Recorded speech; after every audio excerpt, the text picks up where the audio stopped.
Okay, Pastor Gino Jennings, answer my question. Why did you say Colossians chapter 1 verse 15, which say,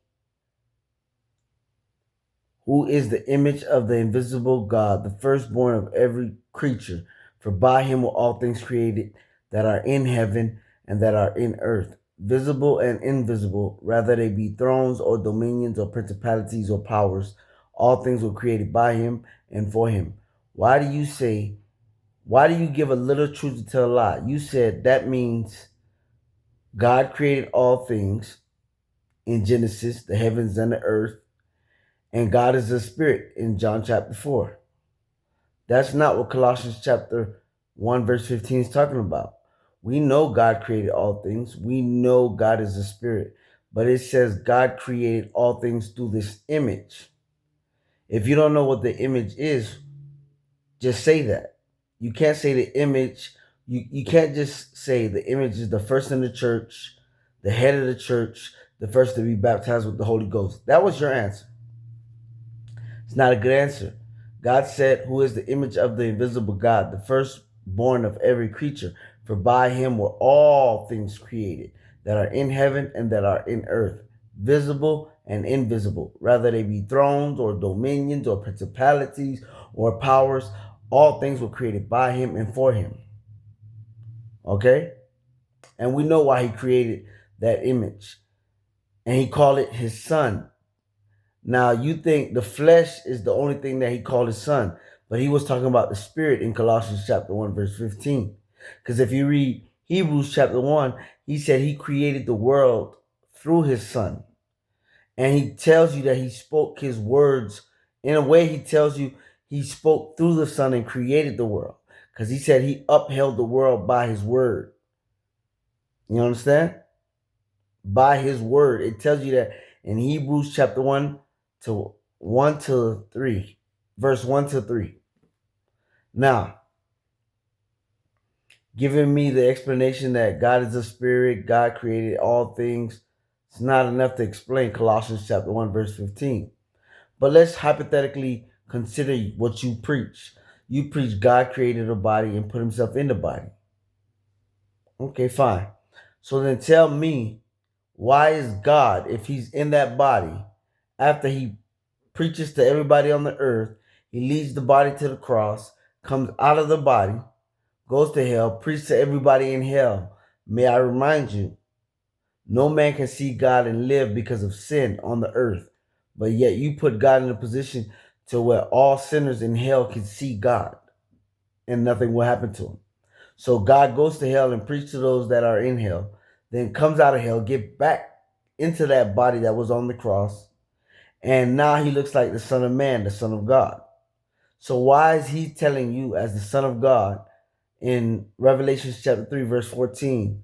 He says, write unto the angel of the church of the Laodicean, thus saith the faithful and true witness, the beginning of the creation of God. What is the beginning of the creation of God? The spirit or the flesh?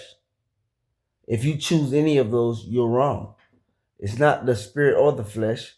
It's the spirit of Christ that's the beginning of the creation of God. Because according to your preaching, you believe the spirit is the eternal Father. And you believe the flesh is the only thing that's called the Son of God about Jesus. So if you choose any of those, you're wrong. If you go to Colossians chapter 1, verse 15, the image, the firstborn, is talking about the spirit. That's who Hebrews confirms and tells you that God created the world through the Son, not the flesh of the Son, the spirit of the Son. Two witnesses that witness the spirit of Christ. Nebuchadnezzar in the book of Daniel chapter 3, verse 24, and also Meshach, Shadrach, and Abednego, Daniel and his friends. The second one is, well, the first one is Abraham. That was the spirit of Christ that appeared to Abraham. You don't believe? When Moses met the angel of the Lord in the burning bush in Exodus chapter 3, God spoke to him and God spoke as God. He said, take off your shoes, Moses, for the place you stand on is holy ground. He said, I am the God of Abraham, Isaac, and Jacob. That's how God spoke through the angel of the Lord. And God spoke to Abraham through the Spirit of Christ. He said, why did Sarah laugh? Is anything too hard for the Lord? That's the same speech he used in Jeremiah chapter 32, verse 27. He said, I am the God of all flesh. Is anything too hard for me? Now, if God is the Son of Man, according to your preaching, who is the Ancient of Days that the Son of Man is coming to in Daniel chapter 7, verse 13? If God is the Son of Man, who is the one sitting on the throne in Revelation chapter 5? If God is the Lamb that was slain, having 7 horns and 7 eyes, which are the 7 spirits of God sent forth into all the earth, who is that sitting on the throne with a book in his right hand that the Lamb is coming to take the book out of his right hand? Because you said God got back into that body after he preached in hell. So far, we have that body and that spirit confessing that he is the faithful and true witness, the beginning of the creation of God. So please make sense of that. So we can understand, how is God saying he is the beginning of the creation of God? And how is God coming to a God sitting on a throne with a book in his right hand in Revelation chapter 5? And how is God coming to the Ancient of Days in Daniel chapter 7, verse 13? If you have an answer for that, I would love to hear it. So you understand clearly now. God spoke as God through the angel of the Lord to Moses. God spoke as God through the Spirit of Christ to Abraham. That's the same Spirit that's mentioned in Colossians chapter 1, verse 15. It says, who is the image of the invisible God, the firstborn of every creature? For by him, you hear that? For by this image, for by this firstborn, were all things created that are in heaven and that are in earth, visible and invisible, whether they be thrones or dominions or principalities or powers. All things were created by him and for him. So Hebrews confirms that and lets you know that God created the world through the Son, not the flesh, but the Spirit of Christ. That's who appeared to Abraham. That's who appeared to Nebuchadnezzar. So you tell me how you came to the conclusion that Colossians chapter 1, verse 15 means. It don't even tell you that God created the heavens and the earth. It don't even tell you that. It don't even tell you that God is a spirit. It just says how God created everything in Genesis through this image, through this firstborn. Yet people went crazy because you sound like you knew what you was talking about. You didn't. You didn't. There's nowhere in Colossians it says God created the heavens and the earth. God is a spirit. Because that's your two truths to tell that lie, to say that the image in Colossians chapter 1 is talking about the flesh that was head of the church, the first to be baptized with the Holy Ghost.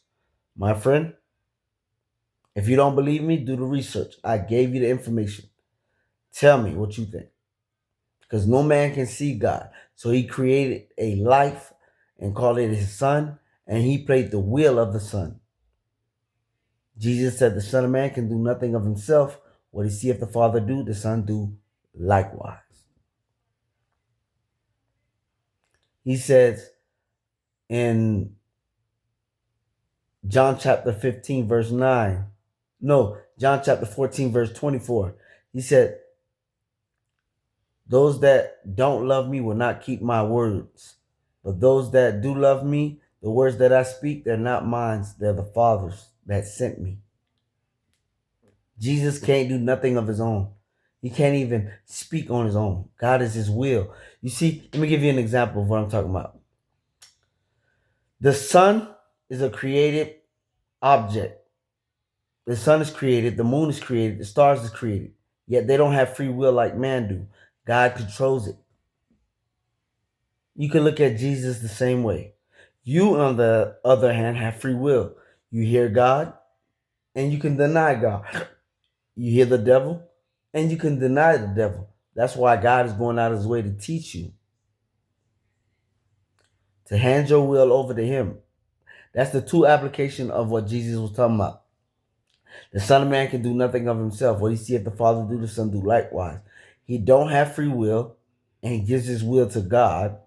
God plays his will. basically. I mean to say give his will to God. God plays the character of the Son of God to teach you and make remission of sin, to teach you how to hand your will over so that you can walk a narrow path just like Jesus. God bless.